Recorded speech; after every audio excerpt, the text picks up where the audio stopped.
বন্ধুসকল আজি মাছ অকমান বনাবলৈ লৈছো। আজি আচলতে আমাৰ আলহী এজনক ভাত খাবৰ কাৰণে মাতিছো বিশ্বজিতৰ ৰুমত। আৰু আজি মাছটো বনাম, জিকাৰ জোল বনাম, জিকা আৰু বিলাহী এনেকে দি পিনি মাছৰ জোল বনাম। আৰু এখন বেঙেনা আৰু মাছৰ মাথা দি পিনি জ্বলা ভাজি বনাম। আৰু এতিয়া মই মাছখিনি ভালদৰে ফ্ৰাই কৰি লওঁ। আৰু এখন শুকান চব্জি এখন বনিব আৰু ভাত কেৰেলাৰ। মাছটো একদম চিম্পুল কেনে বনাম, আপোনালোকে ভিডিঅ'টো শেষলৈকে চাই থাকিব, মই ৰেচিপিটো দেখাই আছো।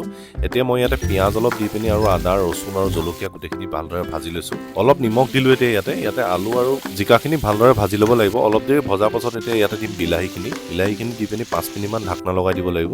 এতিয়া দেখিছে বিলাহীখিনি অলপ সিজিছে আৰু ইয়াতে হালধি দিম আৰু অলপ মাছৰ মছলা দিম আৰু অলপ দেৰি ভজাৰ পাছত ইয়াতে অলপ পানী দি দিম। এতিয়া পানী দি অলপ দেৰি উতলিব দিছো। এতিয়া ইয়াতে মাছ কেইপিচ দি কম গেছত অলপ ঢাকনা লগাই দিম। আৰু এতিয়া আমাৰ বিশ্বই এইফালে বনাব মাছৰ যোনটো জ্বলা ভাজি, বেঙেনা, আলু আৰু মাছৰ মাথা দি এইটো জ্বলা ভাজি এটা বনিব। আৰু দেখিছে এতিয়া ইয়াতে আদা, ৰচুন, জলকীয়া চব দি মাছখিনি ভালদৰে ভাজি লৈছে। আৰু এইফালে মোৰ মাছৰ জোল বনাই হৈ গৈছে আৰু ইয়াতে অলপ ধনিয়া দি দিছো। কেনেকুৱা লাগিছে এবাৰ কমেণ্ট কৰিবচোন। এতিয়া জ্বলা ভাজিখনত হালধি আৰু ৰেড চিলি পাউডাৰ দিয়াৰ পাছত ইয়াতে দিব লাগিব আলু আৰু বেঙেনা আৰু ভালদৰে অলপ দেৰি ভজাৰ পাছত ইয়াতে জলকীয়া দিয়া হৈছে। জ্বলাও মানে ভালকেনে হ'ব আজি। আৰু এইফালে এখন শুকান ভাজিও আমাৰ বনি আছে। আৰু আমাৰ আলহীও একদম জোখত পাইছে। এতিয়া আহি পাই লগালগ ভাত বাঢ়িয়ে দিছো আৰু ৰ'ব টাইম নাই। আৰু এয়া হৈছে দীপায়ন ককাইদেউ আৰু এয়া আমাৰ বিশ্বজিতো পুৰা জাৰি আছে। আৰু আমাৰ এই ভাতৰ থালখন দেখিছেনে, এখন ঢকুৱাৰ পৰা বনোৱা। এইখন কিন্তু বহুত মজা আছে দেই খাব। আমাৰ ৰুমবোৰত যিহেতু বৰ বেছি সুবিধা নাই, কেতিয়াবা থিয় হৈও খাব লগা হৈ যায়, সেইকাৰণে এইখনত ভাল খাবলৈ। মাছটো আজি বৰ মজা হৈছে আৰু আলহীও খাই পিনি যথেষ্ট ভাল পালে।